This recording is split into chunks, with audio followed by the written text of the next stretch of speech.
Good afternoon. My name is Kurt Paciner with the Democratization Policy Council. I wanted to ask you a question regarding America's posture within the overall PIC.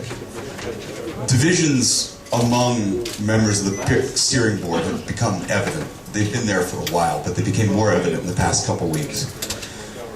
Getting a common Western position on how to deal with the challenges here in Bosnia is crucial to being able to meet them.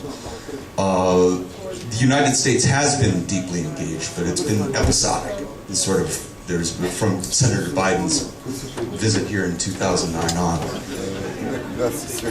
So, is the United States considering appointing a special envoy not to deal on the ground here in the Western Balkans with political leaders, but rather with our Euro-Atlantic partners to come up with a common strategy? Because right now I don't see it. Thank you. Thank you. Two elements of your question are very important. One is common Western strategy, how we work with the European Union, and the other is American engagement. On the latter, I think I would challenge your premise that our engagement has been episodic. I think we have been very focused on this, despite everything that's happening in the world. And goodness knows the first 2 years of the Obama administration, we've got a few things on our plate. Whether it's Afghanistan, Iran, Middle East, I could build a very long list.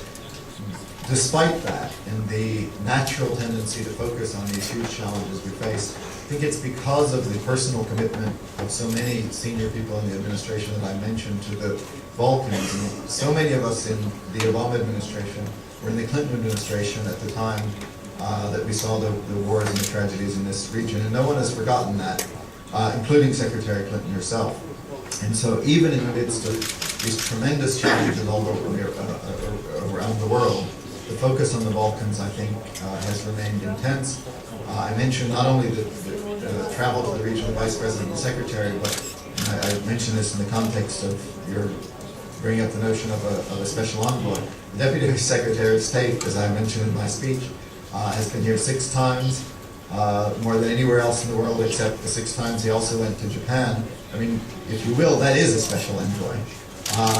Let alone my own, I won't stand up here and talk about my own engagement and the amount of time I spend thinking about focusing on Bosnia and the region and talking to EU counterparts about it, which I would say is constant. The number of times that I have gotten together with EU political directors for special discussions on Bosnia has just been persistent throughout. So I think it is fair to say it's not for me to judge, it's for others to judge, that the United States and the Obama administration have been very focused and very committed. I tried to emphasize in my speech that is a necessary condition for success here, but it's not a sufficient condition.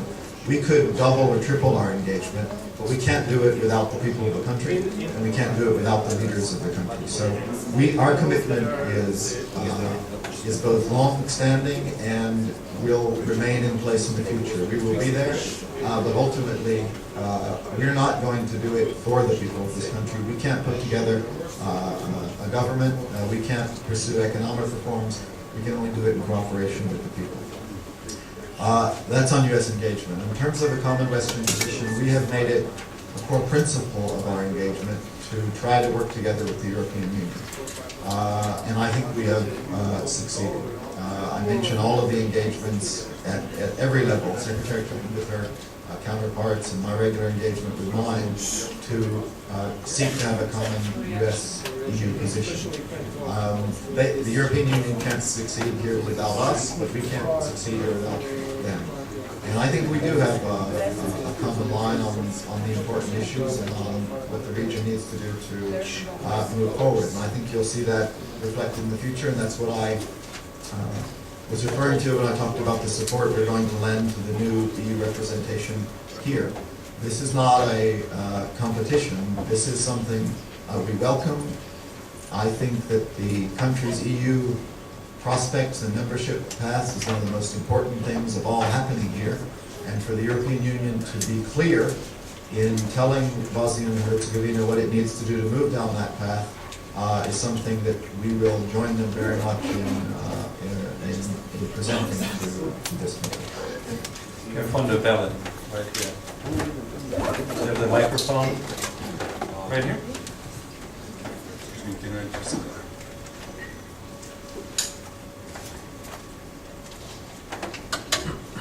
Thank you.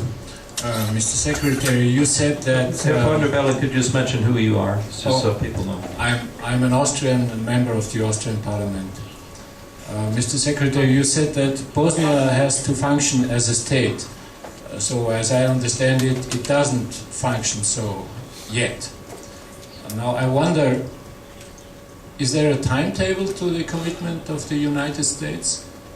You outlined several reforms that are necessary for the country. I don't think there is much disagreement about that. But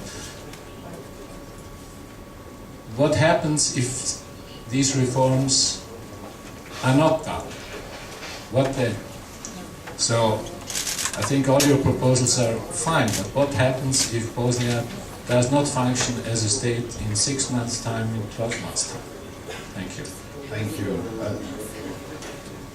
Bosnia needs to function for the people of the country. There's not a timetable, there's not a timetable on our commitment, and I'm not suggesting in any way that if this or that doesn't happen in a certain amount of time, we'll walk away. We won't walk away. I've explained our commitment to the country and why we're committed to the country. The reason that these reforms need to be undertaken is for the people of Bosnia and Herzegovina. And so, the United States will survive if these reforms aren't made. In a way, I think the people of the country are lucky to have people in place who are so committed. I alluded a few moments ago to the other demands on people's times. It would be very easy for Americans to forget about the region and the country, just given everything else that is on the agenda. And I think fortunately for Bosnia and Herzegovina, that is not the case. So we're there, and we will continue to be with our financial support, political advice, moral support, diplomatic engagement. But again, I can only stress it's for the people of the country that these reforms need to move on, not for the United States. And that is, up to the people of the country. So we'll be there, and we won't walk away. But as I described, also other countries will move forward down this path, and Bosnia will be left behind. And that is just something that the leaders of the country need to grapple with themselves. The timetable is for the people who live here, not for outsiders. Yes, way in the back. Mr. Gordon, Marco Palic, Al Jazeera. Just quickly, I would like to hear your comment. Excuse me, I was waiting for like 2 questions. Excuse me, I didn't call on you. Sorry. This lady back here, please. Okay. There's a microphone. She needs a microphone. Would I be able to ask a question? Let's see.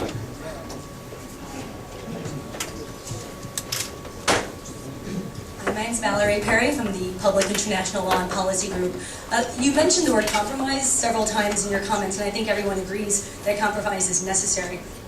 What incentives do you think there exist, whether carrots or sticks, to ensure that all of the political parties and political leaders who need to be in the room, whether at an event like this or in other negotiations, will actually show up and recognize it's in their best interest to try to work towards compromise? I think it's pretty straightforward. The interest is for the country as a whole.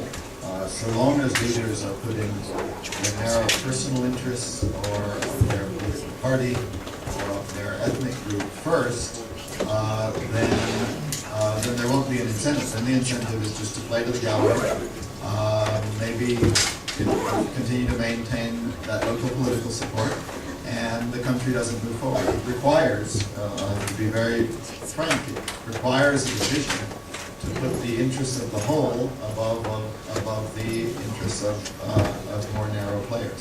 And again, no one can do that for the political leaders of this country.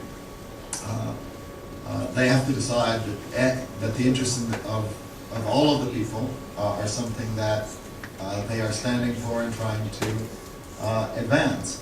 I think that can be done without sacrificing the interests of the entities or the groups of the parties.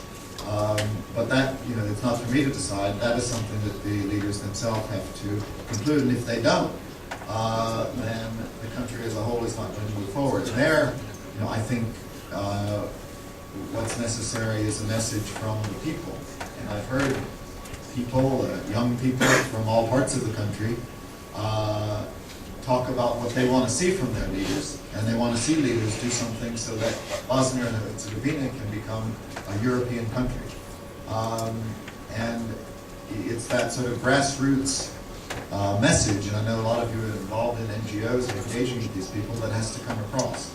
I think just left to political leaders who are not getting that message from below, at least the recent track record suggests that they will not act in that way.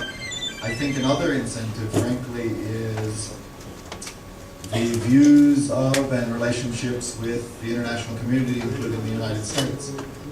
We pay attention to the policies and rhetoric of different political leaders, and to the extent that they care what the United States thinks about them, to the extent they care what the European Union thinks about them, then they should have an incentive of doing the right thing. And I think we will respond to those who do the right thing and seem to be acting on behalf of the country as a whole.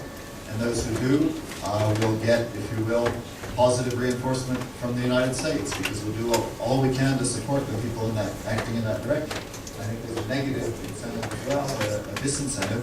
We also pay attention to and notice those who are not, and those who are putting narrow political interests above the interests of the country, or even worse, directly attacking the institutions of the country,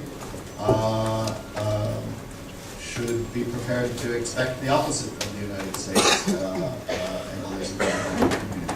So those are the incentives I think are there. As I say, I think the interests of the country as a whole could be put ahead of more narrow interests without any political or other price, but that's obviously not a decision for me to make. It's a decision for political leaders to make. All right, this gentleman here, right here. Yes. Yeah, there's a microphone there. Behind you, the other way. Bruce Hitchner, Take the Peace Corps Project.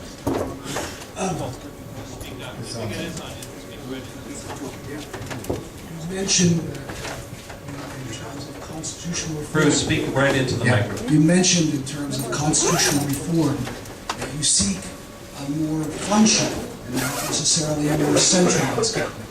Could you elaborate on that? Well, one elaboration I would make is that it's not for me to draft the new constitution.